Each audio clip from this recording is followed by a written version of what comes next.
The story begins in the most unsettling way possible. A calm night sky suddenly splits apart as a mysterious blue light crashes down into the middle of the city. This glowing beam isn't just any ordinary light. It carries an eerie force, something unknown and otherworldly. Among those who witness this terrifying sight are a young couple, Jared and Elaine. They look on in confusion, trying to understand what could possibly cause such a bizarre phenomenon. Suddenly, screams erupt from the next room. Jared and Elaine rush over, and to their horror, they see the same blinding blue light spilling into the room. One of their friends stares directly into it, unable to look away. His entire face begins to distort, his eyes glaze over, and strange bluish veins crawl up his skin. His body convulses, as if the very essence of who he is being rewritten. Before anyone can react, the scene abruptly cuts, leaving us on edge. The film now jumps back, 15 hours earlier. At this point, everything was normal, at least on the surface. Jared and Elaine were heading to Los Angeles for a friend's birthday party. The gathering was supposed to be casual, filled with music, drinks, and laughter. Jared's close friend, Terry, was hosting the party. Terry's wife, Candace, and his assistant, Denise, were also there. Everyone seemed excited to have a good time, unaware that their lives were about to change forever. As the night unfolds, the group drinks, dances, and talks. But amid the celebration, tensions begin to bubble. Elaine, Jared's girlfriend, overhears a conversation that leaves her upset. One of Terry's friends jokingly asks Jared if he plans to settle down in Los Angeles permanently. Elaine storms off angrily. Jared follows her, confused by her reaction. It's then that she reveals the truth: she's pregnant. Instead of being happy, Jared is overwhelmed. He admits that he isn't ready to be a father. The news creates a wedge between them right in the middle of the party. Meanwhile, the music and laughter grow louder, so much that the building's owner, Oliver, comes upstairs to tell them to keep the noise down. Eventually, the party winds down, and everyone retreats to their rooms to sleep. But sleep doesn't come easily. Something strange begins to happen in the city. That same eerie blue light starts appearing again and again, shimmering in the night sky.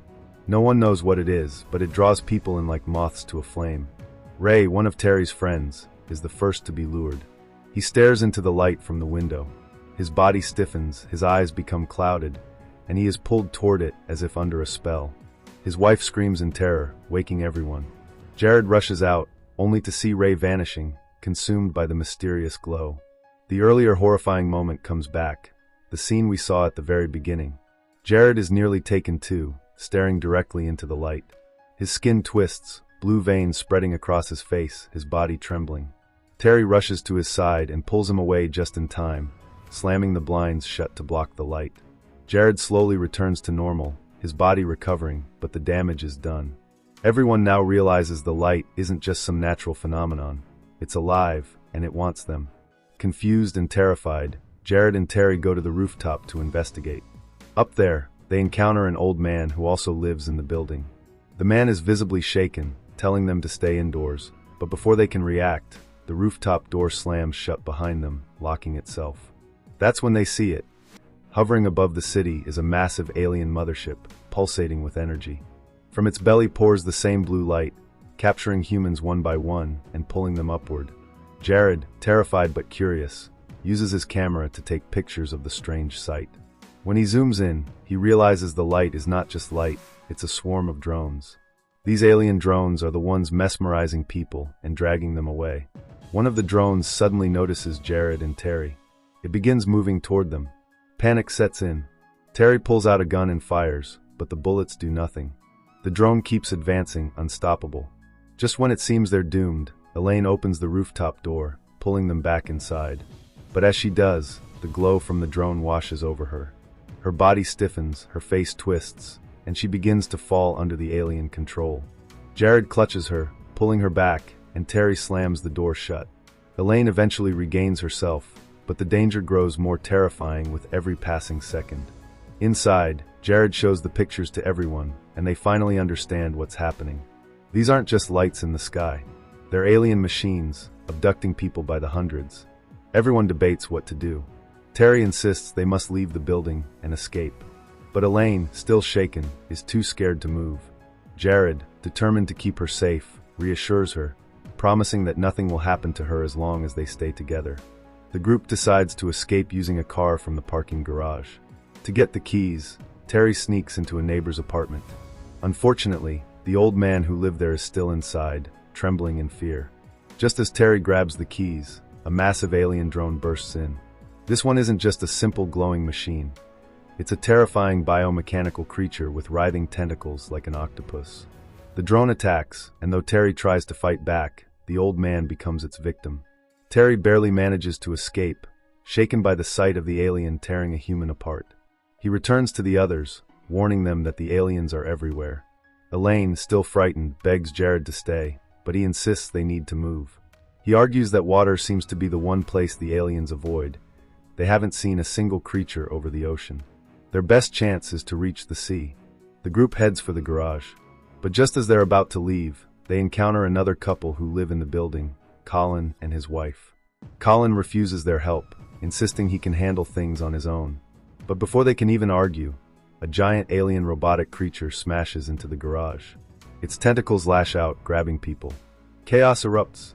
Candace, Terry's wife, is caught and brutally killed. Terry fights to save her but fails, his screams echoing through the garage. The survivors retreat, running back into the building. But the aliens aren't far behind. Colin and his wife are attacked, the creatures ripping them apart. Just as all hope seems lost, Oliver, the building's owner, rams one of the alien machines with his car, giving the survivors a chance to flee. But the horror doesn't end.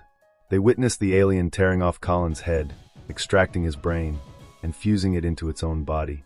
The machine powers up again, stronger than before. The truth hits them. The aliens are harvesting human brains to power their machines. The group hides inside Terry's apartment, shaken and broken.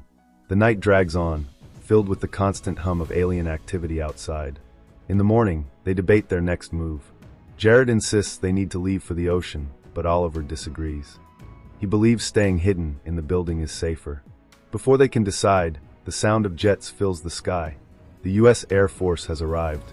Fighter planes zoom in, launching missiles at the mothership. Explosions light up the sky. For a moment, hope returns. But the hope is short-lived.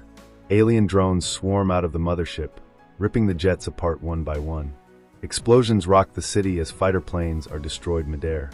Then, one jet manages to fire a nuclear missile directly into the mothership.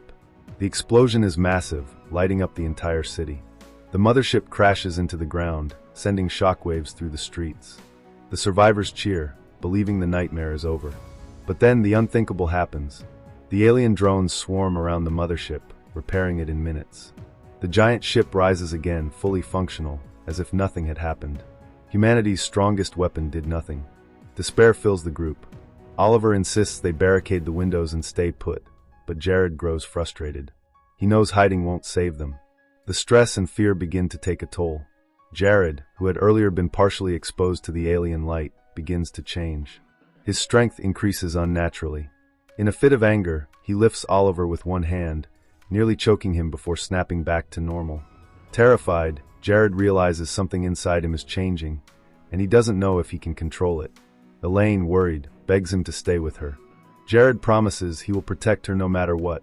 Together, they sneak to the rooftop again, hoping to signal help. Soldiers are nearby, watching the city through telescopes. But as they try to communicate, Elaine accidentally glances at the alien light again. Her body stiffens, her eyes cloud over. She's falling under the same spell. Before anyone can stop it, the aliens abduct her. Jared screams helplessly as she's pulled toward the mothership. At the same time, a military helicopter tries to rescue them, but alien drones attack, tearing it apart.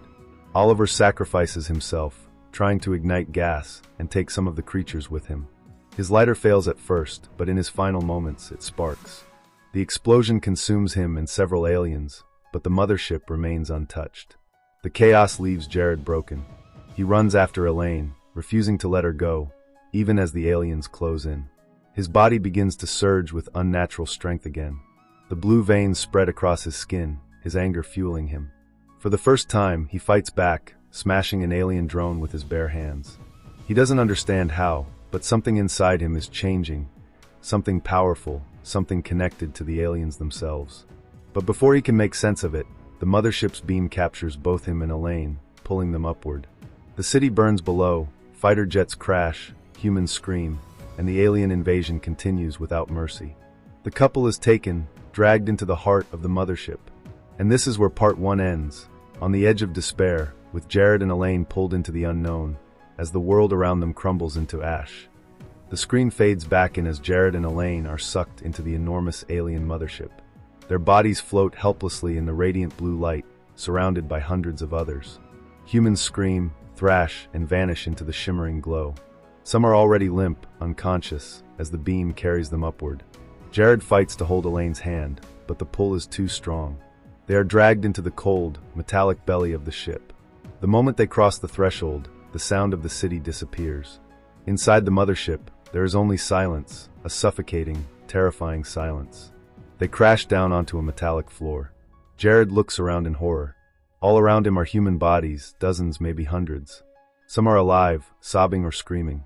Others are dead, their eyes wide open, their faces twisted in frozen terror. The air smells of smoke, burnt metal, and something even worse, something rotten. As Jared struggles to stand, mechanical tentacles slither out from the walls. They move with terrifying precision, grabbing humans and dragging them deeper inside the ship. Elaine screams as one of the tentacles wraps around her leg. Jared lunges forward, pulling her back, but another tentacle strikes, knocking him aside. He feels the cold metal coil around his arm, burning his skin. He roars in anger, his strength flaring up once again, and for a brief moment, he actually tears free. But there is no escape. The humans are herded like cattle, pushed into separate chambers. Jared and Elaine are separated. Elaine cries out, reaching for him as the walls close. Jared smashes his fists against the metal, veins glowing blue across his face. But he is powerless as Elaine is dragged away. Inside her chamber, Elaine sees something that freezes her blood. Human brains, hundreds of them, glowing in glass-like containers. Each one is lit with an eerie blue glow, like fireflies trapped in jars. Machines pick up the brains and implant them into alien bodies. With each brain inserted, an alien drone awakens, its glowing eyes flickering to life. The truth is horrifyingly clear. The aliens are harvesting humans, ripping out their brains to power their army. Elaine is forced to watch as this grotesque process unfolds. She tries to look away, but there's nowhere to hide. Her stomach turns, and she clutches herself, remembering she is pregnant. The thought of her unborn child in this place fills her with dread. Meanwhile, in another chamber, Jared is strapped to a cold, metallic table. Mechanical arms pin him down, and a device lowers toward his head. He struggles violently, every muscle in his body straining. His veins glow red now, not blue like the others. Something about him is different. The aliens notice.